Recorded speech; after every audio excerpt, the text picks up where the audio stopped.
PEB के सभी exams में आर्टिकल के कम से कम 5 क्वेश्चंस हमेशा पूछे ही जाते हैं। इस वीडियो में आर्टिकल के सारे क्वेश्चंस एमपीएसआई के प्रीवियस पेपर के हैं।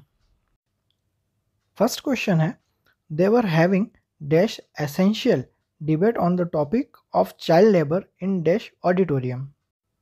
आर्टिकल हमेशा ब्लैंक के बाद जो वर्ड आता है उसे देख के लगाया जाता है।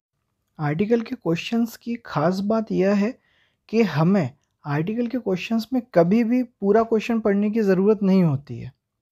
अगर आपको आर्टिकल का कंसेप्ट पता है तो आप ब्लैंक के बाद जो वर्ड है सिर्फ उसी को देख के आर्टिकल लगा सकते हैं। जैसे यहाँ पे ब्लैंक के बाद है एसेंशियल और ऑडिटोरियम। अगर आपको कंसेप्ट पता है कि आर्टिकल हम कैसे लगाते हैं तो आप सिर्फ इन दोनों वर्ड्स को देख के ही आर्टिकल लगा सकते हैं। यहाँ पर सही आंसर होगा एन और द, क्योंकि एसेंशियल को हिंदी में लिखने पर वॉवेल का साउंड आ रहा है, इसलिए एसेंशियल के आगे एन आएगा और ऑडिटोरियम एक विशेष स्थान है इसलिए उसके आगे द आएगा। अगर आपको आर्टिकल का बेसिक कंसेप्ट नहीं पता है तो मैंने आर्टिकल के बेसिक कंसेप्ट के ऊपर वीडियो बनाई है। आप पहले आर्टिकल के बेसिक कंसेप्ट के वीडियो को देख लीजिए तो आपको ये सभी क्वेश्चन लगाने में आसानी होगी। सेकंड क्वेश्चन है, all dash passenger and crew of dash plane that hit the mountain perished. हमें आर्टिकल का कंसेप्ट अगर पता है तो हम ये जानते हैं कि ए और एन जो है वो सिंगल काउंटेबल नाउन के साथ में लगता है।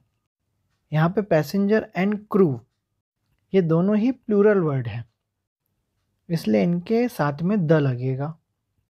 और प्लेन एक विशेष चीज़ को दर्शा रहा है और विशेष चीज़ को जो चीज़ दर्शाती है उसके आगे हमेशा द लगता है। आर्टिकल हमेशा कंसेप्ट बेस पे ही लगाया जाता है।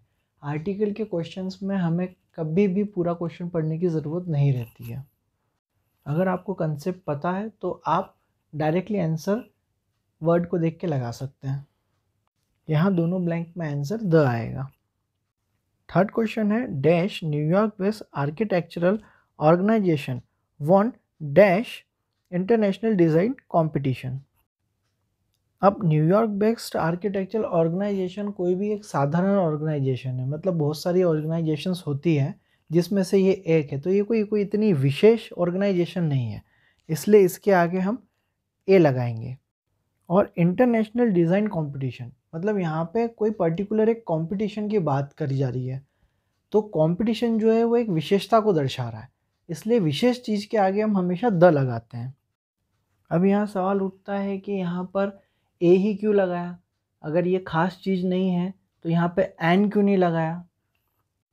हमने यहाँ ए इसलिए लगाया है क्योंकि जो न्यूयॉर्क का फर्स्ट अल्फ़ाबेट है एन, उसको जब हम हिंदी में लिखेंगे तो वो कॉन्सोनेंट का साउंड देगा और कॉन्सोनेंट साउंड के साथ में हमेशा ए लगता है इसलिए यहाँ ए लगाया है।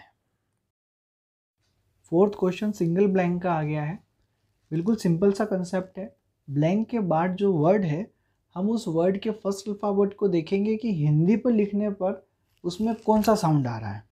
अगर यूनिवर्सिटी को हिंदी में लिखने पर कॉन्सोनेंट का साउंड आएगा तो हम उसके आगे ए लगाएंगे, और अगर वॉवेल का साउंड आएगा यानी कि स्वर, हिंदी स्वर का अगर साउंड आएगा तो हम उसके आगे एन लगाएंगे। वैसे कहीं जगह डेफिनेशन में लिखा हुआ है कि अगर ए ई आई ओ यू वॉवेल होता है तो हम उसके आगे एन लगाते हैं, लेकिन आप ऐसी गलती बिल्कुल भी मत कीजिएगा कि आपने जहाँ वॉवेल देखा उसके सामने एन लगा दिया।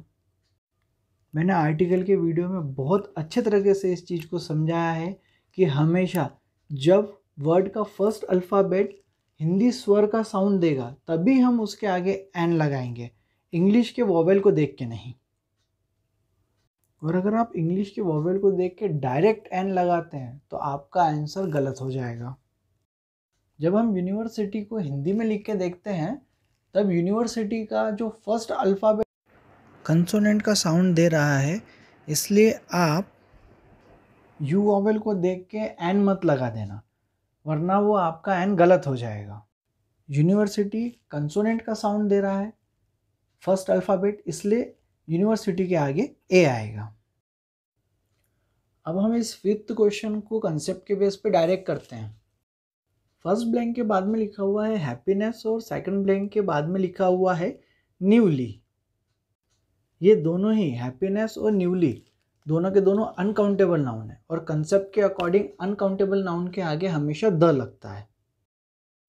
अगर आपको आर्टिकल का कंसेप्ट पता है कि किसके साथ में ए लगता है, किसके साथ में एन लगता है और किसके साथ में द लगता है, तो आपको पूरा क्वेश्चन पढ़ने की बिल्कुल भी ज़रूरत नहीं पड़ती है। आप सिर्फ ब्लैंक के बाद का एक वर्ड पढ़िए और उसके बाद में देखिए कि उसका फर्स्ट अल्फ़ाबेट क्या साउंड दे रहा है, उसके अकॉर्डिंग आप ए और एन लगा दीजिए।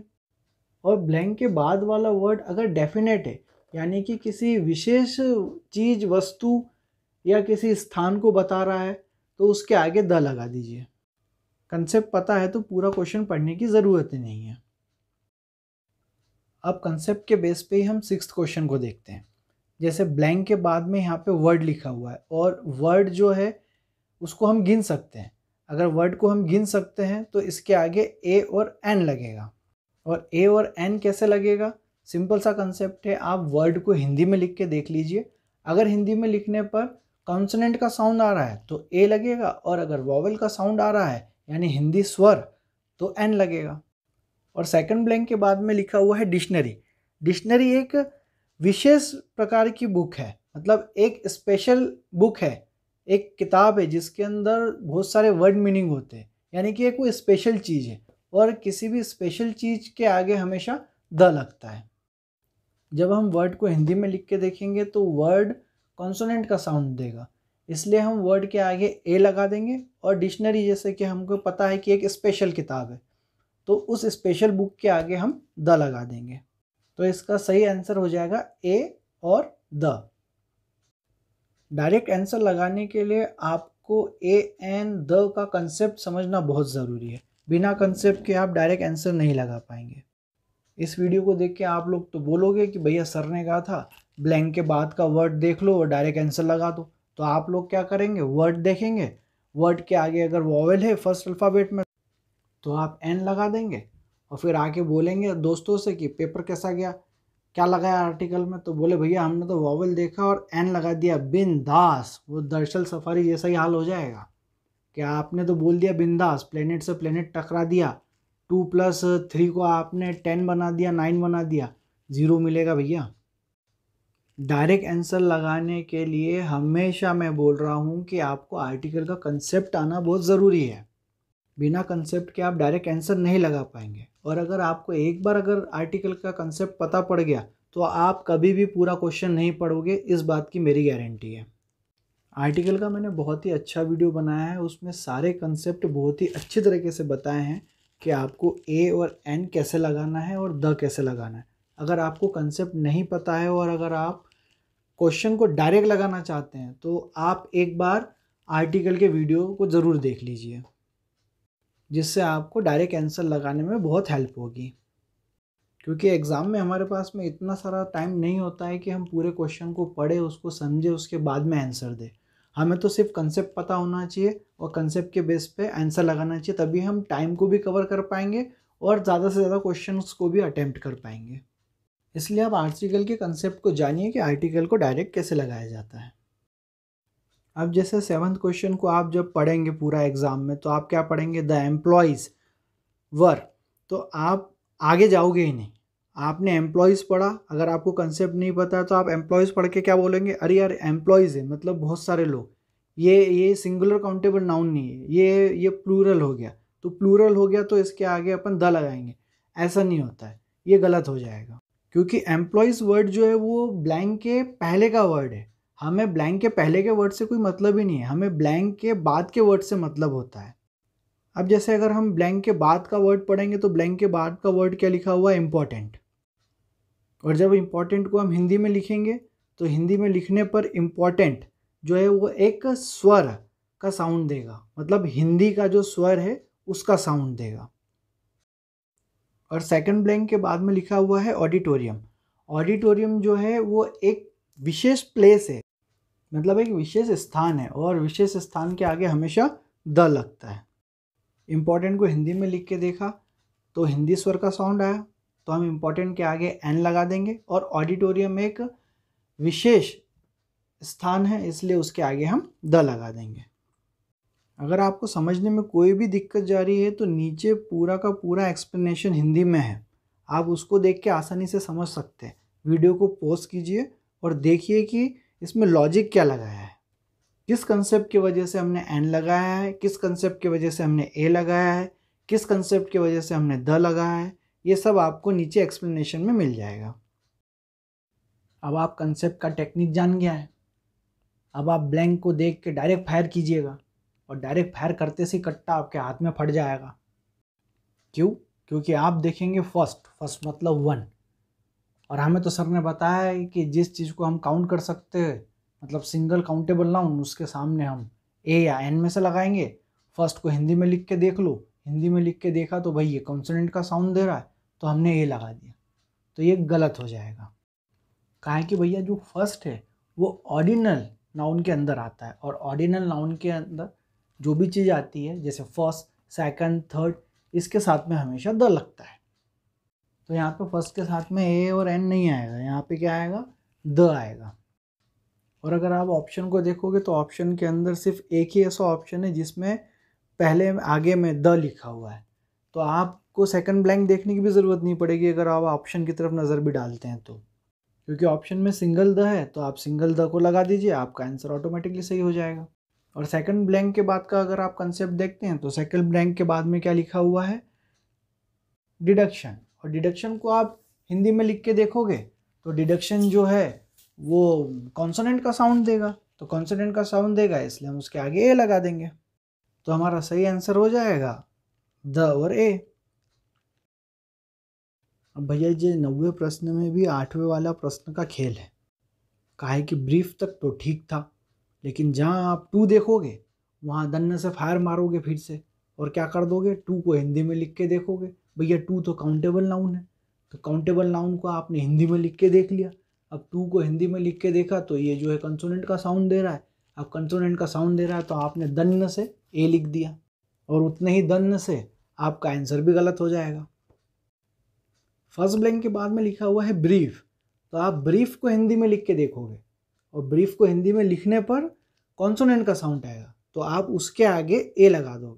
और सेकंड ब्लैंक के बाद में लिखा हुआ है 2, और 2 के साथ में लगा है हाइफन, और उसके साथ में लिखा है डे, यानी कि 2 डे द्वंद्व समास है ये। 2 डे हाइफन लगा हुआ है बीच में, दोनों एक अलग अलग चीज़ है, 2 और डे, यानी कि ये एक आपको पर्टिकुलर टाइम पीरियड की बात कर रहा है, और पर्टिकुलर टाइम पीरियड दे रहा है यानी कि ये डेफिनेट नाउन हो गया, और डेफिनेट नाउन के साथ में हमेशा द लगता है। आपको आर्टिकल के लिए क्वेश्चन पूरा पढ़ने की ज़रूरत नहीं है, लेकिन आपको उसका कंसेप्ट समझने की ज़रूरत है। अब जैसे पिछले क्वेश्चन में हमने देखा था फर्स्टली, अगर फर्स्टली को आप नंबर 1 काउंट कर दो और काउंटेबल नाउन समझ के उसके आगे ए लगा दो या एन लगा दो तो वो गलत हो जाएगा। वैसे ही यहाँ पे 2 डेज लिखा हुआ है, 2 डे, तो 2 डे जो है एक डेफिनेट टाइम पीरियड दिया हुआ है, तो डेफिनेट टाइम पीरियड है तो यहाँ पे द आएगा। आप इसको काउंटेबल नाउन समझ के ए मत लगा दीजिएगा, यहाँ पे डेफिनेट टाइम पीरियड है इसलिए इसके आगे द आएगा। अब 10th क्वेश्चन के ब्लैंक के बाद वर्ड अगर आप देखोगे तो एक है नागा वुमेन और दूसरा है वर्ल्ड। ये दोनों के दोनों कॉमन नाउन में आते हैं, और इन दोनों कॉमन नाउन के आगे हमेशा द लगेगा। ये तो हो गई कॉमन नाउन की बात। और अगर आप कंसेप्ट के हिसाब से देखें तो वुमेन जो है प्लूरल वर्ड है, और प्लूरल वर्ड के आगे हमेशा द लगता है। और ऑप्शन में देखोगे तो द वाला ऑप्शन सिर्फ एक ही है जिसमें 2 द लगे हुए हैं, तो आपने एक बार देख लिया कि भैया वुमेन जो है वो प्लूरल काउंटेबल नाउन है, उसके आगे द लगेगा, तो ऑप्शन में हमने देखा सिंगल द मिल गया हमें, तो सिंगल द वाला हमने ऑप्शन लगा दिया तो हमारा डायरेक्ट सही हो गया, हमें सेकंड ब्लैंक देखने की ज़रूरत ही नहीं है। जब वीडियो अच्छा लगे भैया तो चैनल सब्सक्राइब जरूर कर दियो, और वीडियो लाइक कर दियो, ज़्यादा ज़्यादा शेयर कर दियो, ताकि मोड़ा मोड़ियन भी सीख सके कंसेप्ट का होते। जाको दूसरों पार्ट भी मैं जल्दी लेके आऊँगा, और बाद में भी ऐसी कंसेप्ट वाली बातें करेंगे और बना आंसर लगाएंगे बिना क्वेश्चन पढ़े। धन्यवाद।